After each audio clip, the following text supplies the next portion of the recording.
No, we don't use the road anymore. It doesn't work properly. Reading from Srila Prabhupada Leelamrita, Volume 6, chapter titled, I Have Done My Part.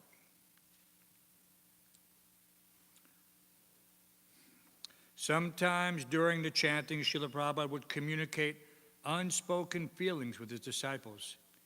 He might simply glance at one of the devotees, but that devotee would feel a surge of loving emotion and realization. Suddenly, he would understand better how pure and compassionate Srila Prabhupada was. And the devotee might recall how Srila Prabhupada had come and saved him, bringing him to Krishna consciousness. Thus, the GBC men, while chanting and becoming purified, were rededicating themselves, hoping that Krishna would accept them as surrendered souls. They asked that Krishna bless them and make them fit for whatever happened. Do not leave me, Prabhupada said at one point. Are you feeling better, Tamal? Krishna asked. Yes, I am feeling a little better. Go on administering this medicine. At Srila Prabhupada's request, the devotees staying with him between 1:30 a.m. and 3:30 a.m. read to him from Krishna, the Supreme Personality of Godhead. He would usually be on the roof then, sitting up in bed. A few bare bulbs would light the darkness, and all would be quiet and still except for the sound of the devotee reading. After one such reading, Srila Prabhupada asked Rupanuga about the preaching in Washington, D.C. Rupanuga replied briefly, and then he and Balavanta began talking about deprogramming. Then Rupanuga said he had written a prayer to the higher authorities and asked if he could read it to Srila Prabhupada. O superior Vaishnavas, O compassionate acharyas of the holy name, O supreme authorities, masters of our fate, have mercy upon us. We are not able to make any prayers, but this is an emergency. Shastra teaches that because of disciples' bad behavior, or to allow some personal service, or to exhibit ecstatic symptoms, the spiritual master may display bad health, although he says so kindly that it is simply due to old age and personal neglect of his health, meaning that he has worked too hard to save us. But we may not speculate upon the mind of the acharyas. Please hear our petition. We pray for the kindness of our grandfather, Bhaktisiddhanta Saraswati Thakur, who is by nature merciful upon his spiritual grandchildren. We pray for the continued compassion of the 6 Goswamis, who are already famous in all the 3 worlds for saving conditioned souls. We pray for the benediction of Lord Chaitanya Mahaprabhu, the most magnanimous Supreme Personality of Godhead. We pray to Radharani, Queen of Vrindavan, protector of our neophyte bhakti. And we pray to Lord Krishna himself, whom we cannot even approach without the guidance of our Srila Prabhupada. We, the fallen servants of his divine grace, beseech all of our masters, please give Srila Prabhupada more time to ensure the strength of this movement, time to finish the Srimad Bhagavatam, and a little more time for us to spend at the lotus feet of his divine grace, that we may become pure devotees by his mercy. We implore you, these 10 years have passed so quickly, and we are caught far too short of perfection.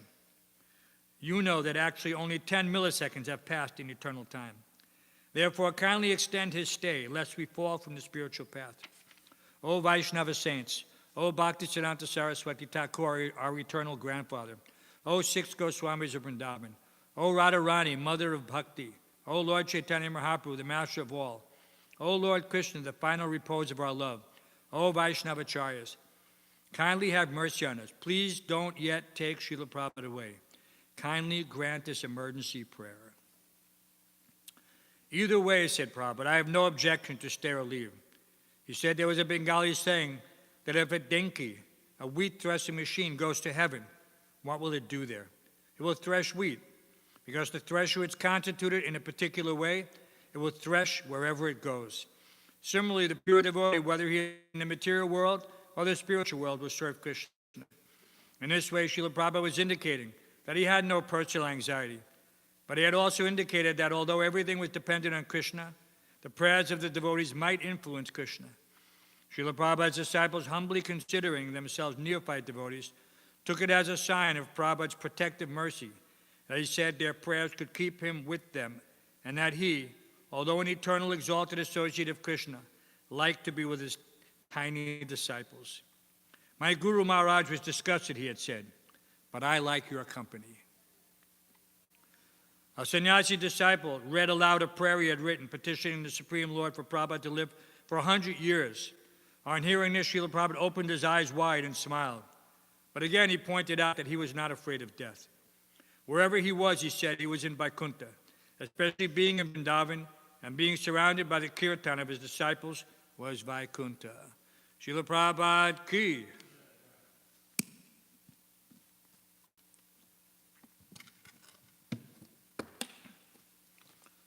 Om Namo Bhagavate Vasudevaya. Om Namo Bhagavate Vasudevaya. Om Namo Bhagavate Vasudevaya. Reading from Canto 3, Chapter 15, Text 20, chapter titled Description of the Kingdom of God. Yat sankulam haripadantim matrajist. Yat sankulam haripadantim matrajistar. Haripadanati matrajistar. Yat Sankulam Haripadana Timatrajashtar Baidur Yamara Katahema Maya Vimanai Baidur Yamara Katahema Maya Vimanai Yeshang Bhyat Katitata Smita Shobhimukya Yeshang Brihat Katitatak Smita Shobhimukya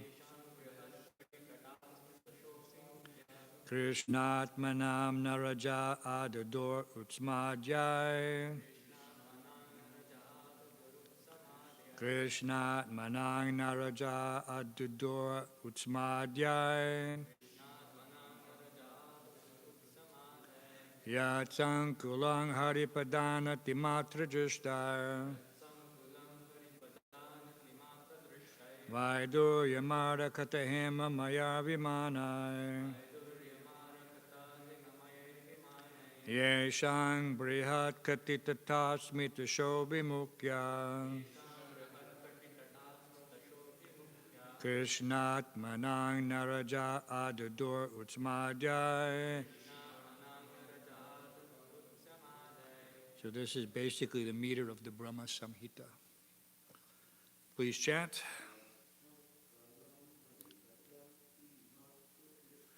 Yachankulam Haripadana Timatrajashtar Baidur Yamara Katahema Maya Vimanai Yesham Brihat Katitata Smita Shobhimukya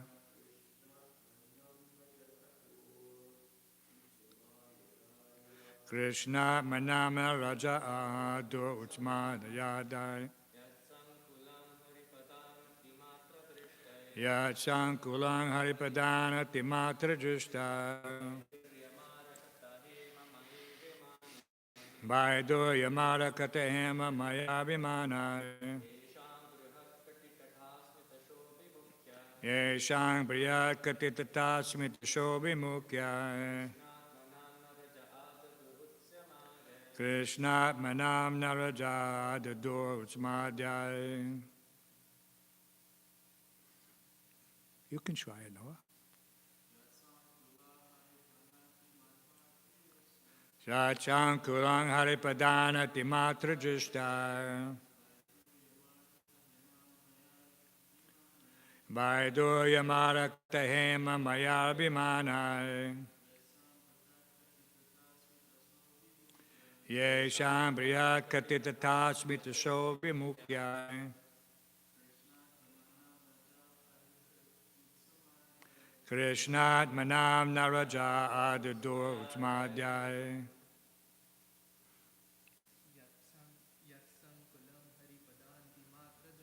Yachankulang Haripadana Timatrajashtar Baidur Yamara Katahema Maya Vimanai Yesham Brihat Katitata Smita Shobhimukya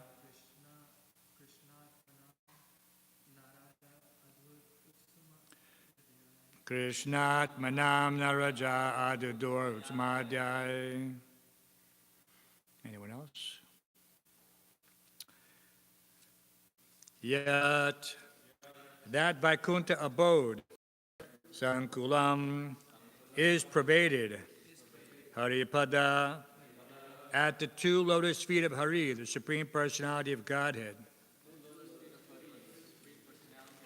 Anati, by obeisances, Matra, simply, Drishtai, are obtained by Durya, lapis lazuli, Marakata, emeralds, Hema, gold, Mayai, made of, Vimanai, with airplanes, Yesham, of those passengers, Brihat, large, katitata, hips, smita, smiling, shobhi, beautiful, mukya, faces, Krishna, in Krishna, Atmanam, whose minds are absorbed, na, not, raja, sex desire,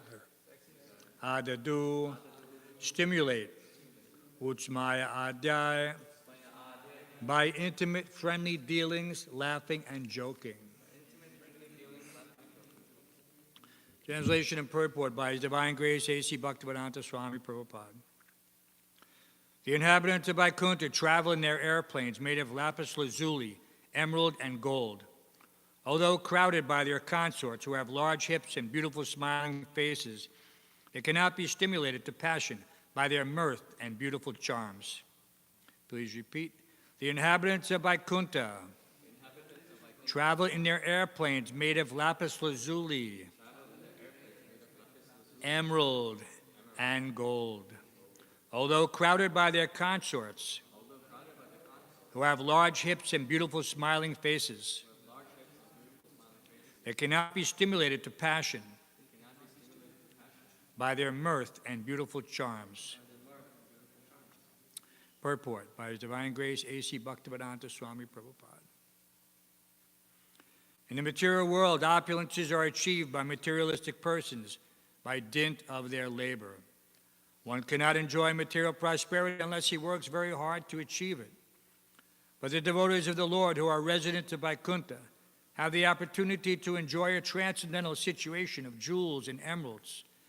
Ornaments made of gold bedecked with jewels are achieved not by working hard, but by the benediction of the Lord.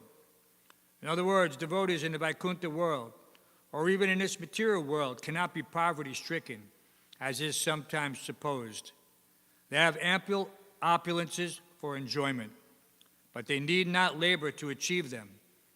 It is also stated that in the Vaikuntha world, the consorts of the residents are many, many times more beautiful than we can find in this material world, even in the higher planets. It is specifically mentioned here that a woman's large hips are very attractive and they stimulate a man's passion. But the wonderful feature of Vaikuntha is that although the women have large hips and beautiful faces and are decorated with ornaments of emeralds and jewels, the men are so absorbed in Krishna consciousness that the beautiful bodies of the women cannot attract them. In other words, there is enjoyment of the association of the opposite sex, but there is no sexual relationship. The residents of Vaikuntha have a better standard of pleasure, so there is no need of sex pleasure.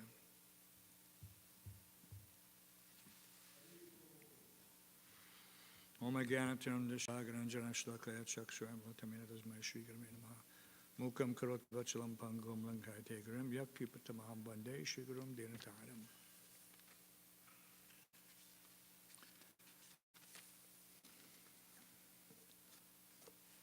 A very interesting comparison, material and spiritual pleasure.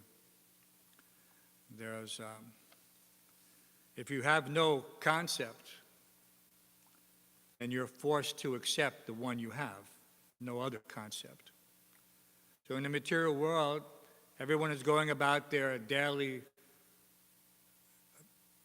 whatever you want to call it, their hard efforts to make some small money in order to please the girlfriend or the wife or the children, in order to gain some reciprocation in the form of sex or whatever. So because this is all they have, this is labeled as ignorance. Right? They don't know. Right? But how can they be approached with transcendental knowledge if they're situated in the mode of ignorance? Because they're considered to be innocent. Their ignorance is not willful. You can say the next stage of ignorance, when one refuses to accept some higher knowledge, then that evolves into stupidity. So stupidity and ignorance are different. So when we're out distributing books, it's like the holy name. The holy name is received by everyone. There's no question whether one is ignorant or less intelligent or this or that. Even the animals, everyone hears the holy name. Even those without ear holes feel the vibration of the holy name. You know, sometimes it's described that certain animals, they see things only by vibration. They have no sense of hearing, but they have very, very developed sense of touch. So we have these knowledge-acquiring senses. And the intelligent man, he applies all of them for their actual purpose, which is to understand Atato Brahma Jigyasa. Who am I? Not to become involved in trying to develop a higher standard of material living, culminating, of course, in sex life. So Prabhupada was very adamant when he was trying to explain to his disciples in the early days what it means to be a yogi. Because there's so many yoga students who were in the Lower East Side at that time. The Lower East Side was filled with various schools, integral yoga, this yoga, that yoga, but all were cheating processes. And Prabhupada described how this cheating process was able to exist. It cannot exist if you don't want to be cheated. So the corollary is that you must want to be cheated, intentionally or unintentionally. If you want something cheap, just like he used the example of, what was that, Mr. Price? What was his? Mr. Payne. One real estate man. He was able to swindle the devotees who were looking for a place, a better place than what they had. And so he was able to get an advance fee, which is not something that you do. It's actually illegal. It's a scam. And so he was able to get this by being very sweet and very, how can you say, cordial, and all his dealings with the devotees. You know, you learn a few things. It's called, in New York terminology, it's called schmoozing. You know, you learn a few buzzwords, you know, Hari Bol, Jai, all glories to Srila Prabhupada, Prabhu. So in this way, with just a little effort, he was able to swindle them out of, in those days, a fairly decent sum of money. It was like $5,000. So it was an expensive lesson, and Prabhupada was very disappointed. But you have to remember, all these were very young men who had very little worldly experience. At most, they were students. Many were just hippies who hadn't even progressed through, you know, they had dropped out of college or dropped out of high school. So in this way, he was trying to make some comparison. And if you want a very expensive, you can't walk in to expect to get a diamond. And he used the amount. He said 10 cents. 10 cents. But if you're foolish, and somebody wants you to cheat you, say, no, you can't get it for 10 cents. But I have a very nice diamond for $500. Maybe it's real, maybe it's not. But because you're looking for something cheap, your intelligence is already compromised. And the term used is called gullible. You should look it up in the dictionary. Gullible. So we only want to be gullible for Krishna. We don't want to be gullible for the materialists who are trying to take advantage of the devotees' simple demeanor.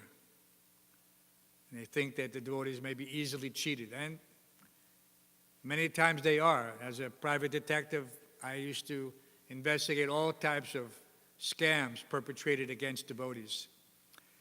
And all that was required to avoid those scams was for them to ask the right questions. But because they were lulled into complacency by false promises of increased demand or increased returns, therefore they were cheated. They thought they were going to get a diamond for 10 cents. And so one has to be very careful in this regard. There's actually a term for it in my profession. It's called affinity fraud, which is what Mr. Payne did. You get into a group, you may even dress like them, talk like them, do the hallelujahs like them. We're talking, then you spring the trap. Oh, I want to make everybody, I want to share with you this very nice scheme of high interest returns on your money. And for the Lord, we should all pool it together. And this way, these congregations of sometimes thousands of people will be swindled out of millions of dollars. It's such a big thing, it has its own name, affinity fraud. Affinity means, you know, you look like me, you talk like me, you act like me, you're the same color as me. So the devotees have to be very careful. Prabhupada was trying to train them. So the same thing happens philosophically. You cannot get this Siddha Swarup cheaply. People are thinking, no, if I just get the right guru, he will give me the mantra. And I will have my Siddha Deha. You know, and this is what happens. You know, and Prabhupada had to give that disciple, he cursed him in one sense, that he will never achieve spiritual perfection. Very heavy thing. Why? Because he challenged Srila Prabhupada and insulted his spiritual master in the parampara. A very heavy thing. So one should not, these things happen innocently sometimes. A person may be fooled. But if he's sincere, Krishna from within his heart will allow him to be rectified. If he's not sincere, then he will just end up going away. People think that this is, no, there's many paths. But we've heard that before. This is the whole point.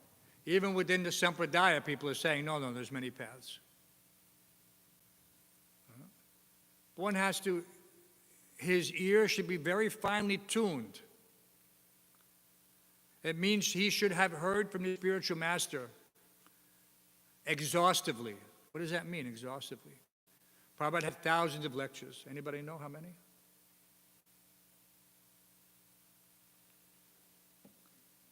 Thousands. 3,000 plus.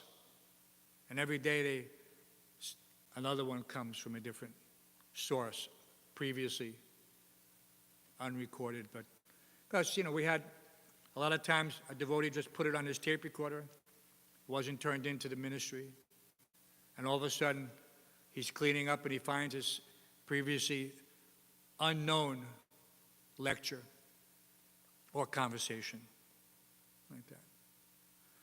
So unless one has heard from the spiritual master exhaustively, especially from Srila Prabhupada, then he cannot say that he's examined every aspect from the spiritual master's level of realization. My level of realization is nothing. But when you hear Srila Prabhupada, you're hearing directly. What? What are you hearing? The Shabda Brahma. You're hearing the pure sound vibration coming from a transcendental level. It's not material. Prabhupada said, these are not my purports.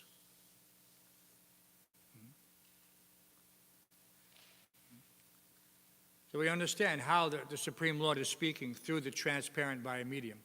Otherwise, these words have no meaning. But it's clear. Transparent via medium. Nothing added, nothing subtracted. Only according to a specific area of time and circumstance, based on the disciple's ability to hear and his sincerity. The spiritual master knows, this is his specific qualification, how to remove the veil of Maya from the disciples' eyes, consciousness. Specifically, he knows how to do that. Otherwise, it wasn't possible. How could so many conditioned souls come into Prabhupada's association and be awakened? Jeev Jago, Gaura Chandra Bole. How is it possible that this phenomena, this rapid expansion of a previously unknown, whatever you want to call it, Vaishnav Renaissance, how it could take hold in a place like America, which was completely steeped in material civilization, advance in every area, enjoyment, and of course, even though there's science, it's only based on trying to enhance their enjoyment. Right? They're thinking if I go to the moon, I'll be able to transport civilization after they finish killing the planet here and begin again, or something like that. But this is all foolishness. It cannot exist under those circumstances. It's not possible. Yeah? They have undersea habitats that they try to use for simulation, where people are isolated and they're eating hydroponic foods, but they're devoid of things like real sunshine and things like that. This is not human life, and they don't last long, and nobody can stay there. They could do it for a year maybe, but that's it. So many other aspects they don't realize. People become depressed when they don't see the sun for a few days, right? Which country has the highest suicide rate? The land of the midnight darkness, right? Sweden, all those above that particular parallel where there's 6 months night. 6 months night, no sun.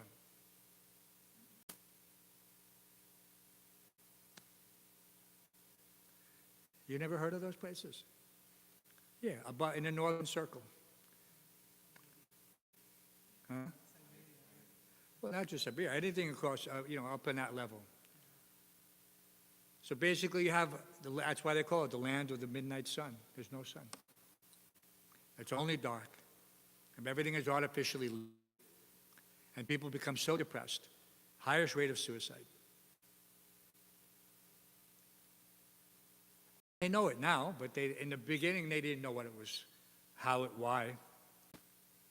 But eventually it became obvious that if people who are, normal, they have to have a certain balance, between light and darkness. You can't just put a person into darkness and expect him to thrive like normal. Will become depressed. Why do they use, as a punishment in prisons, solitary confinement? Because they want to break the will of that person. Solitary confinement means a dark dungeon. Matter of fact, dungeon is synonymous with darkness. When you hear that a person is being thrown into a dungeon, it means no light, underground, nothing. Isolated. So that's punishment, because people are social. They're meant to be free. They're meant to be able to walk freely, see the sun. Because that somewhat resembles the spiritual world, where there is always light. It doesn't require artificial illumination. So this is our natural state of existence. We're not meant for darkness. But if we surround ourselves with darkness by engaging all of our senses in the mode of ignorance, and everything we do is ignorance. You're engaged, what? Why do we follow these 4 regulative principles? No meat eating, no intoxication, no illicit sex, no gambling. Because these are the pillars of sinful life which completely impede your ability to come to that tada rajas tamo bhavo kama lobha deyasya. You cannot progress up to the level of goodness if you're engaging in these activities. You cannot buy the diamond for 10 cents. You have to abstain from illicit sex, meat eating, intoxication, and gambling. You have to. Some people say, no, I can still do it. Why? Because their minds are thinking, I'll cheat. I'll make a concession. He said, but you can only cheat yourself. You will not get the genuine item, the genuine article. A person may walk around with a, what is that, zircon. A zircon looks just like a diamond. It cuts just like a diamond. It has multifacets just like a diamond. It reflects light just like a diamond, but it's not a diamond. So its value is nothing in comparison. But a person who doesn't know, he may think, oh, I have a diamond. And he may hold on to that possession and protect it and display it in ignorance. But he doesn't have it. So when he finally goes to exchange it, and he goes to the jeweler and he says, I have this diamond. It's huge diamond. It's whatever, 2-3 carats, a big stone. And the jeweler looks at him and says, of course, there's two ways that can go. The jeweler looks at him and says, this is a worthless chunk of artificially created crystals, zircon. It's not worth anything. At that point, the man may go crazy because maybe he spent a huge amount of money for it. Otherwise, it could even be a real diamond and the guy doesn't know, and the jeweler could say, no, this is a zircon, and he'll be cheated. And he'll take it. Say, I'll take it off your hands for $10. So there's so much cheating that can go on. So one has to have knowledge. So Prabhupada very kindly gave us Bhagavad-Gita, the ABCs of spiritual life. So many things are there. So many small books are there. You know, they had, but this is the, what you could say, what has created this enormous change in the world over the past 50 years. Is this Bhagavad Gita as it is. Nothing else could have done it in that short of time. The Christian philosophy, it took thousands of years before it could spread to such an extent. Same thing with Islam. Hundreds, almost 1,000 years before it could have any effect on certain areas. But Krishna consciousness has flooded the world and has done something that no one else even ever dreamed possible, has created the awareness about spiritual life that was absent previously or only vaguely appreciated. Everyone had some concept that maybe there's a God, but if there is a God, he's just some formless, homogeneous, we're all particles of God, we're all God. They had no idea. Otherwise they had some limited appreciation of God's eternal status, but they had no appreciation of their eternal status, that they could be consigned to hell for eternity. This is without any understanding of the nature of spirit or the compassion of God. And all of this can only be achieved, the distinction between these various philosophies can only be achieved by hearing submissively from the spiritual master, not by one's academic pursuit. He may get something by that. He may understand so many things. He may appreciate all the various different levels of rasas or incarnations in the Vaibhav Prakash or this or that. But that alone cannot help him. It can develop confidence in the philosophy that he understands how intricate everything is, how Krishna is working. Janma karma chame divyam eva myoveti tatvataha. Jakvadayam puna janma nayati mamati sojana. But the one thing is to understand the transcendental nature of Krishna's appearance and disappearance. Everything else is extra. According to Krishna, not according to me, what do I know? Krishna says it. He will come to me. So it's simple for the simple at heart. Bhagavad-Gita is really for those sincere souls like Arjuna, who after hearing everything, declined to engage in yoga or karma mimamsa or this or that. No. He finally said, I just surrender unto you. Krishna gave him one simple thing. One simple thing. Like Prabhu Vishnu said the other day, Sarva Dhamma Pratyaja. One simple thing. But if you're not sincere, you cannot do it. You think, no, this is too simple, too easy. You're too complicated. You're too, everybody, intelligence, what did Prabhupada say? Doubting is a sign of intelligence. Doubting is a sign of intelligence. But if you have a doubt, intelligence means to pursue the solution, the answer. You don't just hold on to the doubt and think I'm intelligent because I'm skeptical of the philosophy, and therefore I'm not being cheated or I'm not gullible. No, these things, the real key always, in all respects, is to be humble and submissive and sincere.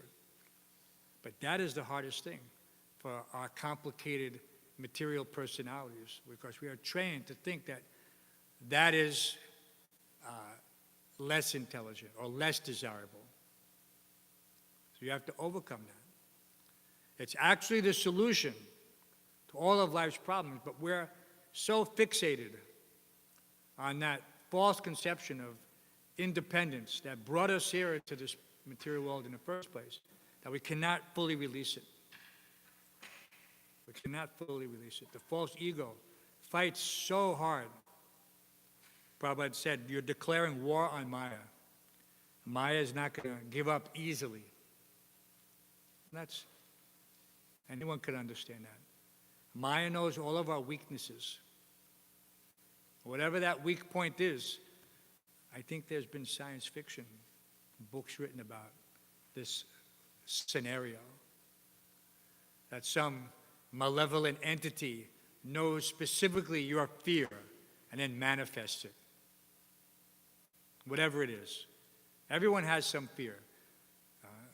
For most people in the material world, it's spiders. I don't know why spiders. But big, we're talking about even in our armed forces, our soldiers, our sailors, our airmen, our Marines, our special forces, they're afraid of spiders.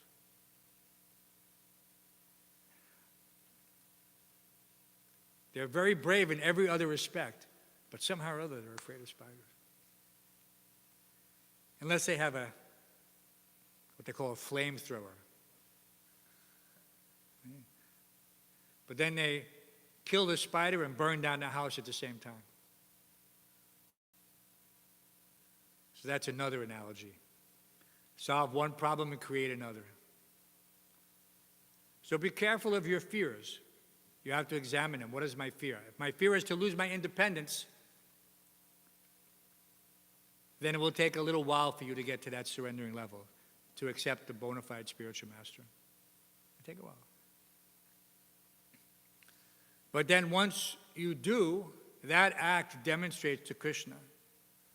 Otherwise, how can any knowledge come except through that agency, which is beyond our material knowledge? Transcendental knowledge, you're not eligible for that as long as you're conditioned by the material modes of nature. You have to transcend them by accepting a higher authority. That act alone makes you eligible. People think, how is it possible? Probably in the old days, these college professors were so amazed, how can these persons have such a grasp of these philosophical concepts that are not even discussed in college-level philosophy, on the graduate level, what to speak of the undergraduate level, or the other postgraduate levels. Because for the devotees, it's very simple. Once you appreciate that, once you understand the difference between spirit and matter, you're already far beyond any so-called material scientist. because he can only study what he can examine physically. But by the deductive process, and he may, by association with a pure devotee, his reasoning may be elevated to a certain level so that he accepts that descending knowledge coming through the agency of a bona fide teacher because it sounds right. See? The spiritual master is able to impart knowledge unto you because he has seen the truth. So Prabhupada uses that analogy that if you have not been someplace, you have to rely on authoritative books. If you've never been to Italy, then a book, you go to a special tour guide. They have famous ones. And that gives you all the details of all the different specific points of interest, places of interest. And tell you everything about it. You feel like you're there. So here we're reading about the spiritual world. What were they reading to Srila Prabhupada? They were reading to him Krishna, the Supreme Personality of Godhead. That he translated. Summary study of 10th Canto Srimad Bhagavatam. So this information is not available to people will think it's mythology. But this is actually an authoritative book, accepted by all the great saints and sages, and now we have an opportunity to appreciate it in that way. So if we accept this, otherwise people are saying, oh, I know Italy exists, but I've never been there, so I can read this authoritative book. But how do you know? Maybe Italy is just a myth. But so many people have come there and they've told me, I'm from Italy. Okay. Well, here we have the denizens of heaven. We have the saints and sages who have visited, who have gone to Vaikuntha and related this information. The Supreme Personality of God himself has come and demonstrated this in various ways. But still, somehow or other, we hold back. And it is that holding back which prevents us from full surrender. Yeah. So we have to find out what it is, what is my doubt, and we have to attack it with all of our limited intelligence and a very big effort of sincerity. Because the sincerity will gradually yield the result of this realization. People have this, the most famous one, of course, is Archimedes, from where we get the word eureka. Archimedes, it's called the Archimedes principle. Displacement, the theory of displacement. How do you measure something that's too heavy to lift or weigh? So he got this realization. How did he get this realization? He sat down in his bathtub, and his weight displaced a certain amount of water equal to his weight. And so, what did he say? Because he had been struggling with this for years. So out of his mouth came, Eureka! I have it. I understand it. So this is the Eureka principle. When we finally understand that I am not this body, that's like the cook who checks the pot of rice by testing whether one grain in the center is properly cooked. So just that one point alone, understanding, having that realization that I am not this body, is the impetus for further understanding and realization on every other aspect. If I'm not this body, then what is stopping me from traveling to these different planets? Therefore, Prabhupada wrote, various essays explaining this for people who are eager to travel in space, easy journey to other planets. So all of this is there. And if you develop these basics, then you will have a long, enjoyable sojourn in Krishna consciousness. But if you don't develop now this taste and understanding for the philosophy and expanding on our realization, and then having such a simple ability where Prabhupada translated the summaries, the 10th canto in the summary study. Just by hearing about Krishna's pastimes, all one's misgivings are destroyed. Because he understands that this is reality, and everything else is just illusion. And of course, I'm here for whatever time. This is my time. Maya, what does Maya mean? Durga. Durga. Durga, another meaning for Durga is the prison house. So this is the prison house. The material world is the prison house. And the bars, invisible, but they're the shackles of our sense of enjoyment, specifically sex life, which bind us and prevent us from becoming free, actually free. So we can continue to work in that way gradually, every day attending Srimad Bhagavatam class, reading Krishna book at night, hearing from the spiritual master is very important.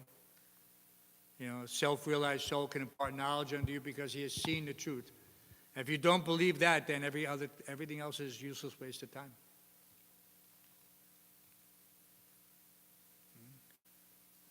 But, this is, anyway. Let's go to the question and answer section. Chaitanya, you got some questions and answers?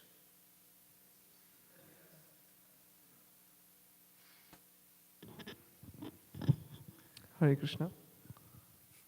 I really like the concept of... Hold it down so that they can hear you, but you echo, you can't hear anything. Hare Krishna. So I really like the concept of cheaters and the cheated. You were speaking at the beginning of the class. So with respect to that, my question was, when sometimes even devotees, sometimes they can arrange their services, say in the morning program they don't want to attend the class, so they'll say, Prabhu, I have to do this service. Or that can be done any other time also of the day. They don't want to attend Guru Puja, then they can say, Prabhu, I want to do this particular service. So in a way, they're actually missing the morning program in the name of service. So which is actually a sign of, a symptom of insincerity. So how do we, help them, or what steps can be taken to, help them, basically? Well, Prabhupada said, God helps those who help themselves. So those persons who have the realization of the potency and efficacy of the spiritual schedule, they should set the example to the extent possible. Those who do not want to follow, what is the common saying in American colloquial idioms, is you can lead a horse to water, but you cannot make him drink. So that is true in many circumstances. If a person doesn't realize the value, our saying so is not really going to help that person. But what we can do is you can give some tough love. That what was Prabhupada's famous saying in the Bombay temple when my godbrother was the temple commander? There was a standing rule. Do you know what that standing rule was? If you don't attend Mangal Artik, you fast that day.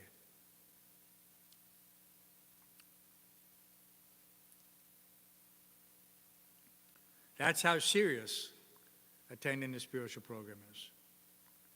People don't equate that. They think I have something equally important. I have to sleep because I have to pick any excuse from column A and column B. Okay? My other godbrother because we were in charge of the Bhakti program. And the Bhakti program, you hear a maximum amount of excuses. And we did this for quite some time. And some very advanced devotees now in the movement came through that Bhakti program. And his saying, HG Prabhu, who passed away some years ago, he said, excuses are like elbows. Everybody has two. Because that's the polite format. In the material world, they say excuses are like something else, and everybody's got one. Okay? That's the material saying. But the polite saying amongst devotees is excuses are like elbows, and everybody has two.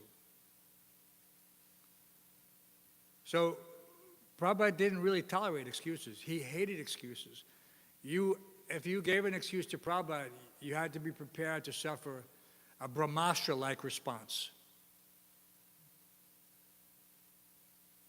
And we've witnessed it. Wasn't nice. But it was meant ultimately for the benefit of that individual to cut through, because Srila Bhaktisiddhanta said that the spiritual master is like a surgeon who removes with a sharp knife of knowledge whatever that cancer of ignorance is that's preventing the devotee from a healthy spiritual existence. Surgically removed. Sharp knife. Not a dull knife. A dull knife would be worse, right? You ever try to do surgery with a dull knife? That wouldn't be pleasant. So the spiritual master is being very compassionate. He's using a sharp knife. But sometimes it appears like a dull knife because my false ego is in the way. That devotee, Bhargava, who was one of the BBT photographers, and he used to, somehow or other, he was always on, probably didn't like to be, light flash bulbs. In those days we had flashes. First we had flash bulbs, then we had electronic flashes.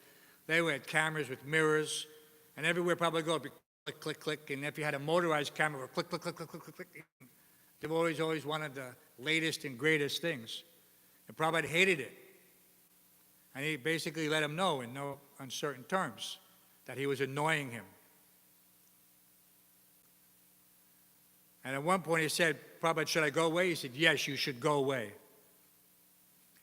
And he took it very seriously. He was leaving. He had his satchel packed, and then Prabhupada noticed he was missing. He said, where's Bhargava? He says, don't be so sensitive, essentially, Prabhupada was telling him. So Bhargava learned from this, and then he got a special camera called a Leica, which has no mirror, so it doesn't flip up, no click, click, to get out of the way of the film. When you take the picture, the mirror has to move up if it's a reflex camera. So he used a Leica. Leica is just very silent. Just takes his note. But you have to be expert to use that, because you have to make all the calculations. So in any case, there's always a way to take the mercy of the spiritual master in the proper way for your benefit. But if you feel pinched by your false ego, yes, then you may think, I have to go. My godbrother, my temple commander, my president, my GBC, they got on my case. So even just saying that, you're thinking that it's not for your benefit, that it's some arbitrary administering of some, whatever, puny rule and regulation. But devotees are not like that. They're only trying to help others. Otherwise, it's nothing. Whether you sleep or not, it doesn't matter to me. It doesn't impede my spiritual life. Right? But it definitely impedes yours, because you haven't got the determination and the discipline to overcome your mind yet. Prabhupada gave a very simple instruction. As soon as you wake up, immediately you chant the name of the deity. Jai Shri Shri Radha Govinda. Immediately just wipe out the fog of Maya. It can be the deity, it can be the spiritual master. Huh? Immediately put yourself on spiritual ground. You remember why am I doing this? Why am I getting up? Why am I taking a shower? Because I'm Prabhupada's servant. I'm Radha Govinda's servant. Not for some artificial expectation of profit, distinction, adoration. No, those things. Anybody can have those things in the material world. So many people have that. That's all they have. And it's gone in a second. The billionaire becomes a pauper with one wrong move. I used to study this all the time. Fraud. Some of the biggest frauds perpetrated in the last few years relating to the medical industry. Why? Because people are eager for some advancement in that way. And they're willing to invest heavily. Even after the signs are there that this technology is not correct. Big promise, one of the biggest scams, amazing, perpetrated by this up-and-coming rising star in a particular industry who seemed to be doing everything right. And people were backing so much money. But then gradually people started to say, wait, something's not quite right with this technology. It's not giving the results that were promised. It had a little something, there. But it wasn't what was promised. That's the point. It wasn't what was promised. So you have to be very careful. You have to know what is the truth, and you have to search it out diligently. And you have to stay in the association of devotees who are also looking for the truth and who can prevent you from being swindled by some nirvishesha shunyavadi. Huh? Oh, Prabhu, they're telling me that this is a much better situation, this vangsa, that vangsa.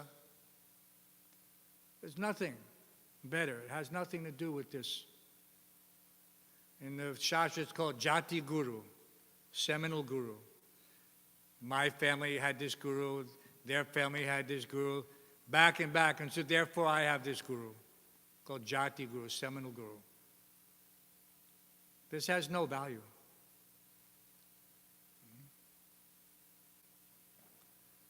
We can take great pride in knowing that we are in the line of the 6 Goswamis. Jiva Goswami, Rupa Goswami, Sanatana Goswami, Raghunath Bhatt Goswami, Raghunath. There's no comparison anywhere in any sampradaya. But some people want to eliminate, they want to try to get some direct connection.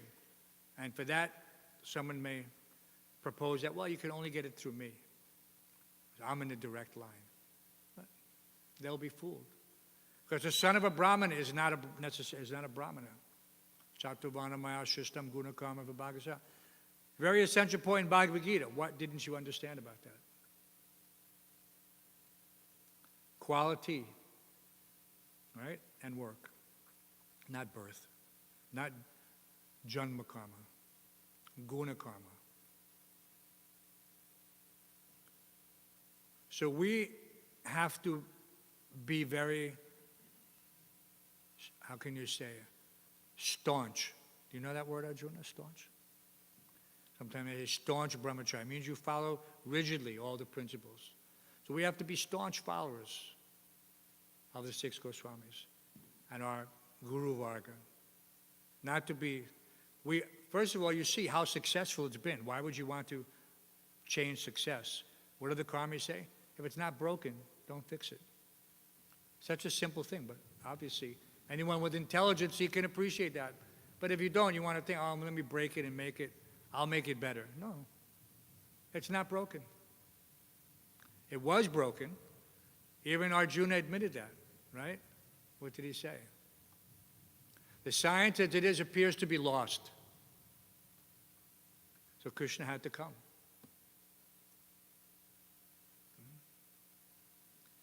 Because and the qualification, because you're my very dear friend. So that is our qualification. We should become friends to Krishna.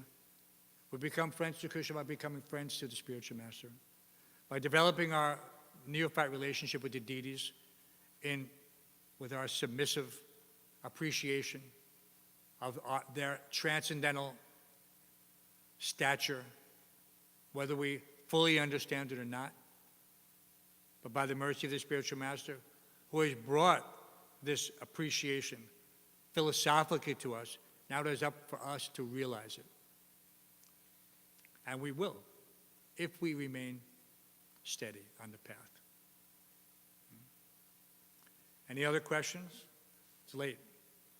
We don't want to disappoint the devotees who are waiting to chant Mahaprasadam Govinde. Srimad Bhagavatam ki, Srila Prabhupada ki, Grantaraj Srimad Bhagavatam again ki, and again and again and again.